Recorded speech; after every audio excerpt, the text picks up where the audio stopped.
Previous term पे अपन ने देखा था कि किस तरह से डीएनए पुनर्योजित तकनीक है वो 6 चरणों में पूरी होती है, 6 चरणों में कंप्लीट होती है।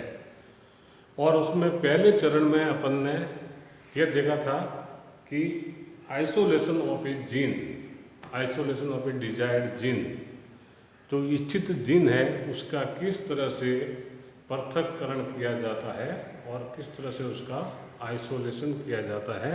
तो आइसोलेट करते हैं, उसमें 2 तकनीक मुख्य रूप से काम आती थी, वो थी इलेक्ट्रोफोरेसिस एंड ब्लोटिंग तकनीक। इलेक्ट्रोफोरेसिस 2 तरह का बताया था मैंने, gel electrophoresis and PEG polyacrylamide electrophoresis, और फिर ब्लोटिंग तकनीक जिसमें Southern blotting, northern blotting and western blotting के बारे में बताया था। आज अपन बात करेंगे कि जो इच्छित जीन है जिसका पृथक्करण किया है, उस इच्छित जीन को क्लोनिंग जो व्हीकल है, क्लोनिंग वेक्टर है, उसमें निवेश करके उस क्लोनिंग वेक्टर को किसी परपोषी कोशिका में प्रत्यारोपित करना और परपोषी कोशिका में उस क्लोनिंग व्हीकल का गुणनन करना। तो किसी इच्छित जीन का क्लोनिंग व्हीकल में निवेश करने से पूर्व पहले यह पता लगाया जाता है या इस बात का अध्ययन किया जाता है कि क्लोनिंग व्हीकल होता क्या है, या cloning what do you mean by A cloning vector और ए क्लोनिंग व्हीकल। तो क्लोनिंग व्हीकल या क्लोनिंग वेक्टर वह यूनिट है जिसके अंदर इच्छित जीन को संकलित किया जाता है, जोड़ा जाता है, और उस इच्छित जीन और वो व्हीकल उस इच्छित जीन को किसी परपोषी कोशिका तक ले जाता है, और उस परपोषी कोशिका में उस इच्छित जीन का गुणनन होता है। उसको क्लोनिंग व्हीकल या क्लोनिंग वेक्टर कहते हैं। तो वह यूनिट, वह इकाई जो इच्छित जीन को अपने साथ में परपोषी कोशिका में ले जाकर वहाँ गुणनन करे, उसको क्लोनिंग व्हीकल या क्लोनिंग वेक्टर कहते हैं। अब वो क्लोनिंग वेक्टर कितने प्रकार के होते हैं, या पहले ये उस क्लोनिंग वेक्टर की खास बात क्या होनी चाहिए, उसमें कैरेक्टरिस्टिक फीचर क्या होना चाहिए। तो क्लोनिंग व्हीकल के लिए 4-5 लक्षण या 4-5 गुण होने चाहिए उसमें से सबसे पहला गुण तो यह है कि उस क्लोनिंग व्हीकल के अंदर बहुत सारे प्रतिबंधित स्थल होने चाहिए या अभिज्ञान स्थल होने चाहिए, जिससे कि वहाँ से उस क्लोनिंग व्हीकल में रेस्ट्रिक्शन एंडोन्यूक्लियस की सहायता से इच्छित जीन का समावेश किया जा सके, number 1। Number 2, cloning vehicle should have a property to easily get incorporated in a host cell. उस क्लोनिंग व्हीकल में परपोषी कोशिका में प्रवेश करने की बहुत क्षमता और शक्ति होनी चाहिए कि आसानी से वो परपोषी कोशिका में प्रवेश कर सके। फिर क्लोनिंग व्हीकल, उसमें सेल्फ रेप्लिकेशन की प्रवृत्ति होनी चाहिए कि एक बार जब क्लोनिंग व्हीकल परपोषी कोशिका के अंदर प्रवेश कर लिया है तो वहाँ पर बिना उस परपोषी कोशिका के आनुवंशिकी पदार्थ पर निर्भर रहे बिना ऑटोनॉमिकली स्वतंत्र रूप से उसमें पुनरावृत्ति की क्षमता होनी चाहिए। नेक्स्ट, उस क्लोनिंग व्हीकल में ऐसे बहुत सारे मार्कर साइट होने चाहिए जिससे कि अपन इच्छित जीन का या रूपांतरित कोशिका का पुनः आसानी से चयन कर सकें। नेक्स्ट उसमें और प्रॉपर्टी होनी चाहिए कि उस क्लोनिंग व्हीकल में अगर अपन किसी इच्छित जीन का एक्सप्रेशन कराना चाहते हैं तो उसके लिए प्रमोटर साइट और रेगुलेटर साइट का होना आवश्यक होता है। तो ये कुछ बातें हैं जो एक क्लोनिंग वेक्टर के लिए बहुत ही ज़रूरी होती है। जब इतनी चीज़ें जिस क्लोनिंग व्हीकल या वेक्टर में पाई जाती हो उसका सबसे पहले चयन किया जाता है, और जब चयन हो जाता है तब उसमें इच्छित जीन का निवेशन किया जाता है।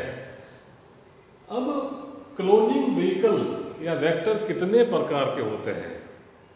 तो बायोटेक्नोलॉजी के अंदर या जैव प्रौद्योगिकी के अंदर जीन स्थानांतरण के लिए कई तरह के क्लोनिंग व्हीकल काम में लिए जाते हैं। उसमें से मुख्य रूप से पहला है प्लाज्मिड।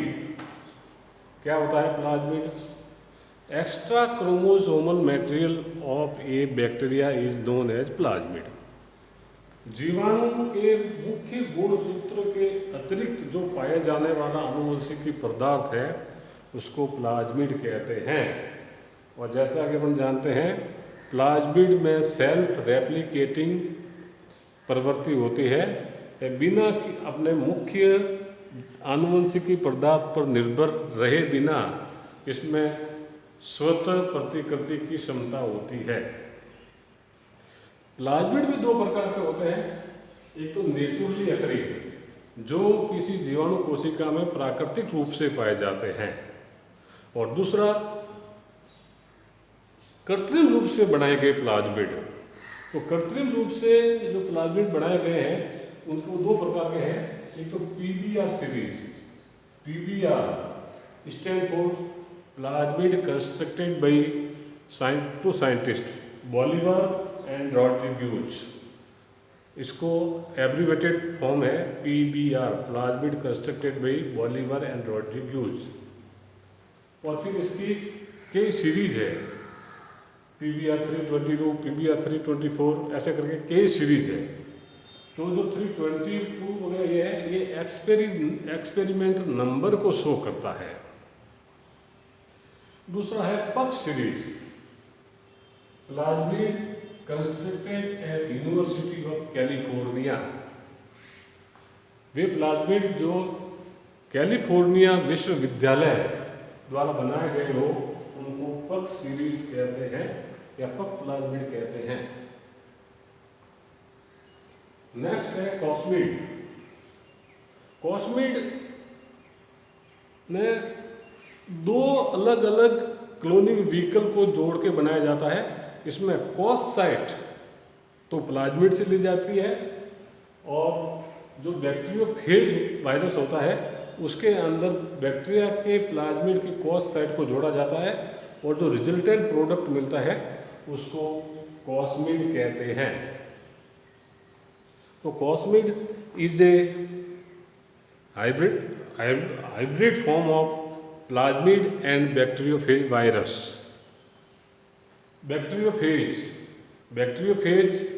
वह जीवाणु होता है, वह विषाणु होता है जो बैक्टीरिया पर निर्भर करता है, बैक्टीरिया को किल करता है, बैक्टीरिया पर पाया जाता है, उसको बैक्टीरियोफेज वायरस कहते हैं। और उस बैक्टीरियोफेज वायरस को भी इच्छित जीन के गुणनन के लिए काम में लिया जा सकता है as a cloning vehicle.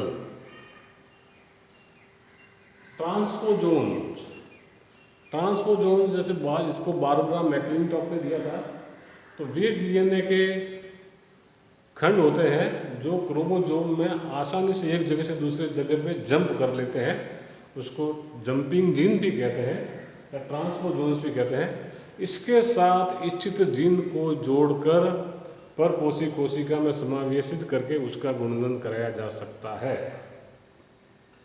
Next है TI plasmid and RI plasmid.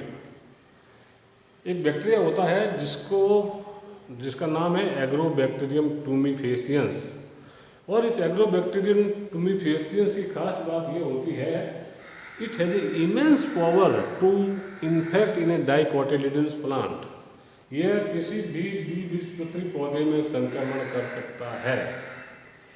अतः जब इसमें किसी भी द्विबीजपत्री पौधे में इतनी संक्रमण की क्षमता हो, तब साइंटिस्ट ने सोचा कि क्यों नहीं इस बैक्टीरिया या इसके अंदर पाए जाने वाला प्लाज्मिड को जीन ट्रांसफॉर्मेशन के लिए काम में लिया जा सके। अतः वे प्लाज्मिड जो एग्रोबैक्टीरियम टुमिफेसियंस के अंदर पाए जाते हैं उनको टीआई प्लाज्मिड और आरआई प्लाज्मिड कहते हैं। Ti plasmid tumefaciens, tumour inducing plasmid, और Ri plasmid hairy root inducing plasmid. ये दोनों ही प्लाज्मिड एग्रोबैक्टीरियम टुमिफेसियंस के अंदर पाए जाते हैं और इन प्लाज्मिड को भी जीन ट्रांसफर के लिए काम में लिए जाते हैं। अब डिटेल स्ट्रक्चर में बता रहा हूँ। पीबीआर जो कृत्रिम रूप से बनाया गया प्लाज्मिड है, पीबीआर, तो पीबीआर को इसको कृत्रिम रूप से बनाया गया है और इन दो वैज्ञानिकों ने बनाया था। इसका नाम था बॉलिवर and Rodriguez.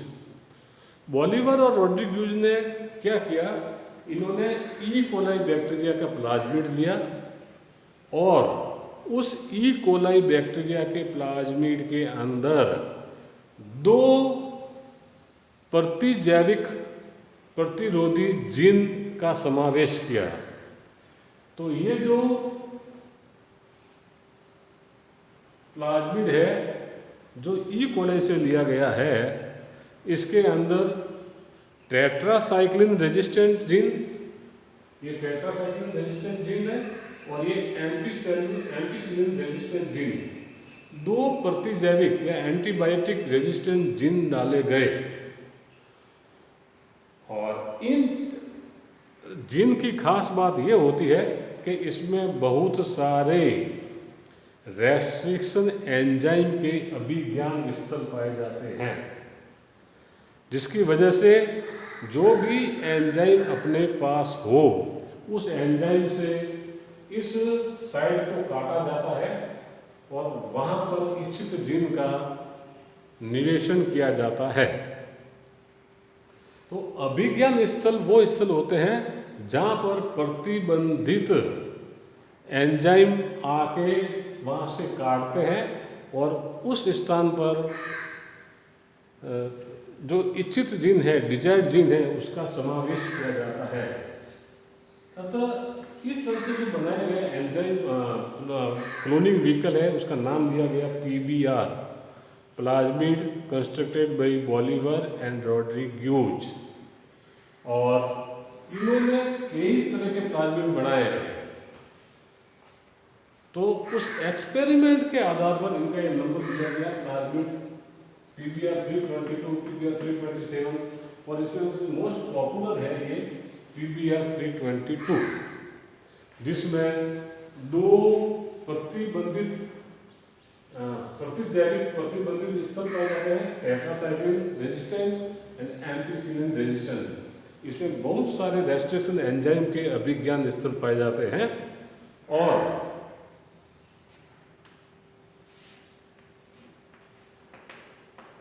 origin of replication इसको ई कोलाई से लिया गया है। origin of replication E coli से लिया गया है।